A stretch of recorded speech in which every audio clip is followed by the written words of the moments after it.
News, ಇದು ನಿಮ್ಮ ಧ್ವನಿ. ನಮಸ್ಕಾರ, ಎಸ್ ನ್ಯೂಸ್ಗೆ ಸ್ವಾಗತ. ನಾನು ಎಸ್ ದೇವೇಂದ್ರಗೌಡ.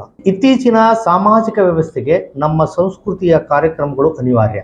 ಪ್ರಕೃತಿಯಲ್ಲಾಗುವ ಬದಲಾವಣೆಗೆ ಅನುಗುಣವಾಗಿ ಅನುಸರಿಸಿಕೊಂಡು ಬರುವ ಹಬ್ಬ ಯುಗಾದಿ. ಪ್ರಕೃತಿಯ ಜೊತೆಗೆ ನಾವಿರುವುದರಿಂದ ಯುಗಾದಿ ಸಂವತ್ಸರ ಹಬ್ಬಕ್ಕೆ ಹೆಚ್ಚು ಮಹತ್ವ ಇದೆ.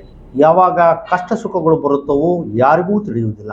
ಇದು ಸೃಷ್ಟಿ ನಿಯಮ ಎಂದು ಮಾಜಿ ಸಂಸದರಾದ ಕೆ ವಿರೂಪಾಕ್ಷಪ್ಪನವರು ಅಭಿಪ್ರಾಯಪಟ್ಟರು. ನಗರದ ಸತ್ಯ ಗಾರ್ಡನ್ನಲ್ಲಿ ಭಾನುವಾರದಂದು ಯುಗಾದಿ ಉತ್ಸವ ಸಮಿತಿಯಿಂದ ಹಮ್ಮಿಕೊಂಡಿದ್ದ 20ನೇ ವರ್ಷದ ಶ್ರೀ ಪರಭಾವನಾಮ ಯುಗಾದಿ ಸಂವತ್ಸರ ಕಾರ್ಯಕ್ರಮವನ್ನು ಉದ್ಘಾಟಿಸಿ ಕಲ್ಯಾಣ ಕರ್ನಾಟಕ ಕಣ್ಮಣಿ ಪ್ರಶಸ್ತಿಯ ಭಾಜನರಾಗಿ ಸನ್ಮಾನ ಸ್ವೀಕರಿಸಿ ಮಾತನಾಡಿದ ಅವರು, ಹಬ್ಬಗಳಿಂದ ಬಾಂಧವ್ಯ ಸೌಹಾರ್ದತೆ ಹೆಚ್ಚಾಗುತ್ತದೆ. ಅನೇಕ ವರ್ಷಗಳ ಹಿಂದೆ ಋಷಿ ಮುನಿಗಳಿಂದ ಪ್ರಾರಂಭವಾದ ಹಿಂದೂ ಸಂಸ್ಕೃತಿ ಇಂದು ಮಹತ್ವಪೂರ್ಣವಾಗಿದೆ. ಜಾತ್ರೆ, ಹಬ್ಬ ಹರಿದಿನಗಳದಂದು ತೆಂಗಿನಕಾಯಿ ಮಾರುವವರಿಗೆ, ಹೂವು ಹಣ್ಣು ಮಾರುವವರಿಗೆ, ಮಕ್ಕಳ ಆಟಿಕೆ ಸಾಮಾನುಗಳ ಮಾರುವವರಿಗೆ, ಹೀಗೆ ಎಷ್ಟೋ ಬಡ ಜನರಿಗೆ ಉದ್ಯೋಗ ಸಿಕ್ಕಂತಾಗುತ್ತದೆ. ಎಲ್ಲವನ್ನೂ ಮರೆತು ಹಬ್ಬದಂದು ಸಂತೋಷದಿಂದ ಕುಟುಂಬದವರ ಜೊತೆಗೆ ಊಟ ಉಪಚಾರ ಮಾಡಿ ಕಾಲ ಕಳೆಯುವ ಸಂತೋಷಕ್ಕಿಂತ ಬೇರ್ಯಾವುದೇ ಸಂತೋಷವಿಲ್ಲ. ಹಬ್ಬಗಳ ಮಹತ್ವವನ್ನು ಉತ್ತಮ ಭಾಷಣಕಾರರನ್ನು ಕರೆಯಿಸಿ ಮಾತನಾಡಿಸಿದರೆ ನಮ್ಮ ಸಂಸ್ಕೃತಿ ಹಬ್ಬಗಳು ಇಂದಿನ ಯುವ ಪೀಳಿಗೆಯ ಯುವಕರಿಗೆ ಗೊತ್ತಾಗಬಹುದು. ಈ ಉತ್ಸವ ತಾಲೂಕಿಗಷ್ಟೇ ಸೀಮಿತವಾಗದೆ ಜಿಲ್ಲೆ ಮತ್ತು ಇಡೀ ಕಲ್ಯಾಣ ಕರ್ನಾಟಕದಾದ್ಯಂತ ಕೂಡ ವಿಶಾಲವಾಗಿ ಹಬ್ಬಬೇಕು. ಇನ್ನಷ್ಟು ಉತ್ತಮವಾದ ಸಮಾಜ ಸೇವಕರು ನಿಮಗೆ ಸಿಗುತ್ತಾರೆ. ಅಂಥವರನ್ನು ಹುಡುಕಿ ಪ್ರೋತ್ಸಾಹಿಸಿದರೆ ಸಾಧನೆಗಳಿಗೂ ಒಂದು ಅರ್ಥ ಬರುತ್ತದೆ. ನಾನು ಈ ಪ್ರಶಸ್ತಿಗೆ ಒಪ್ಪಿಕೊಂಡಿದ್ದು ಇದು ಪ್ರೋತ್ಸಾಹಿಸುವ ಕಾರ್ಯಕ್ರಮ ಇರುವುದರಿಂದ ಇನ್ನೊಂದಿಷ್ಟು ಯುವಕರಿಗೆ ಸ್ಫೂರ್ತಿಯಾಗಲಿ ಎಂಬ ಉದ್ದೇಶದಿಂದ ಒಪ್ಪಿದೆ ಎಂದರು. ಗೌತಮ ಬುದ್ಧ ಹೇಳಿದ ಹಾಗೆ, ನಾವು ಹುಟ್ಟಿದ್ದು ಯಾರಿಂದಲೂ, ಬೆಳೆದಿದ್ದು ಯಾರಿಂದಲೂ, ಗಳಿಸಿದ್ದು ಕೂಡ ಯಾರಿಂದಲೂ. ನಾವು ಹುಟ್ಟಿದಾಗ ಯಾರೋ ಸ್ನಾನ ಮಾಡಿಸುತ್ತಾರೆ, ಸಾಯುವಾಗ ಇನ್ಯಾರೋ ಸ್ನಾನ ಮಾಡಿಸುತ್ತಾರೆ, ಸತ್ತ ನಂತರ ಗಳಿಸಿದ್ದು ಇನ್ಯಾರದೋ ಪಾಲಾಗುತ್ತದೆ. ಇಷ್ಟೆಲ್ಲ ಗೊತ್ತಿದ್ದು ದುರಾಸೆ ಯಾಕೆ ಎಂಬ ಮಾತು ಬರುತ್ತದೆ. ಇದನ್ನು ಯಾರೂ ಕೂಡ ಯೋಚನೆ ಮಾಡಲಿಕ್ಕೆ ಹೋಗುವುದಿಲ್ಲ. ಹಿಂದಿನ ಕಾಲಘಟ್ಟದ ಯಾಂತ್ರಿಕ ತಾಂತ್ರಿಕ ಯುಗದಲ್ಲಿ ನಾವಿದ್ದೇವೆ. ಮುಂಬರುವ ದಿನಗಳಲ್ಲಿ ಕೃತಕ ಮಾನವನ ಆಡಳಿತ ಮತ್ತು ಕೆಲಸಗಳು ಪ್ರಾರಂಭವಾಗುವುದರಲ್ಲಿ ಯಾವುದೇ ಸಂಶಯವಿಲ್ಲ. ಈಗ ನಡೆಯುತ್ತಿರುವ ಯುದ್ಧಗಳನ್ನು ನೋಡಿದಾಗ ಸಾವಿರಾರು ಕಿಲೋಮೀಟರ್ ದೂರದಲ್ಲಿ ಮನೆಯ ಬೆಡ್ರೂಮ್ನಲ್ಲಿ ಮಲಗಿರುವವರನ್ನು ಕೊಲ್ಲುವಂತಹ ಕಾಲದಲ್ಲಿ ಮುಂದೊಂದು ದಿನ ಯಂತ್ರಕ್ಕೆ ಮನುಷ್ಯರೇ ಊಟ ಮಾಡಿಸುವ ಕಾಲ ಬಂದರೂ ಬರಬಹುದೆಂಬ ಆತಂಕ ವ್ಯಕ್ತಪಡಿಸಿದರು. ಕಲ್ಯಾಣ ಕರ್ನಾಟಕ ಕಣ್ಮಣಿ ಪ್ರಶಸ್ತಿಗೆ ಭಾಜನರಾದ ಇನ್ನೊಬ್ಬ ಯುವ ಕಲಾವಿದ ರಾಯಚೂರಿನ ಆದ್ಯ ಹನುಮಂತು ಅವರು ಪ್ರಶಸ್ತಿ ಸ್ವೀಕರಿಸಿ ತೆಲುಗು, ತಮಿಳು, ಕನ್ನಡ ನಟ ನಟಿಯರಿಗೆ ಹಿನ್ನೆಲೆ ಧ್ವನಿ ನೀಡಿದ್ದನ್ನು ಮೇಲುಕು ಹಾಕಿ ಚಪ್ಪಾಳೆ ಗಿಟ್ಟಿಸಿಕೊಂಡರು. ನಂತರ ಮಾಜಿ ಸಚಿವ ವೆಂಕಟರಾವ್ ನಾಡಗೌಡ ಮಾತನಾಡಿ, ಇಂದಿನ ಕಾಲಘಟ್ಟದಲ್ಲಿ ಸಂಸ್ಕೃತಿ ಮತ್ತು ಹಬ್ಬ ಹರಿದಿನಗಳಿಂದ ದೂರ ಸರಿಯುತ್ತಿದ್ದೇವೆ.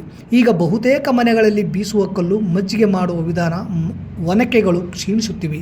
ಹಬ್ಬ ಹರಿದಿನ ಬರುವುದು ಒಡೆದು ಹೋದ ಮನಸ್ಸುಗಳನ್ನು ಒಂದುಗೂಡಿಸುವುದಕ್ಕಾಗಿ, ಸಡಗರ ಸಂತೋಷದಿಂದ ಬಾಳುವುದಕ್ಕಾಗಿ.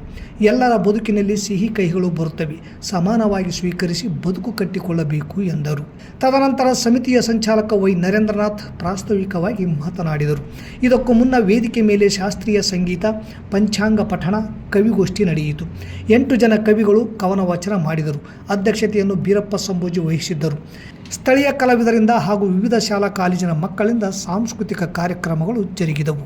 ಈ ಸಂದರ್ಭದಲ್ಲಿ ಸಮಿತಿಯ ಸಂಚಾಲಕರಾದ ಸರಸ್ವತಿ ಪಾಟೀಲ್, ಅಮರೇಶಪ್ಪ ಮೈಲಾರ್, ಬೀರಪ್ಪ ಸಂಭೋಜಿ, ಮಲ್ಲಪ್ಪ ಮಾಡಗಿರಿ, ದೇವೇಂದ್ರ ಗೌಡ, ಸುಮಿತ್ ತಡಕಲ್, ಬುದ್ಧಪ್ಪ, ಶಿವು ಕೆ, ಶಾಂತನಗೌಡ ಜಾಗೀರ್ದಾರ್, PV ಮುರಳಿಕೃಷ್ಣ, ಚಂದ್ರಶೇಖರ ಎರ್ದಿಹಾಳ್ ಸೇರಿದಂತೆ ಅನೇಕ ಸಂಚಾಲಕರು, ಸಾರ್ವಜನಿಕರು ಪಾಲ್ಗೊಂಡು ಕಾರ್ಯಕ್ರಮವನ್ನು ಯಶಸ್ವಿಗೊಳಿಸಿದರು.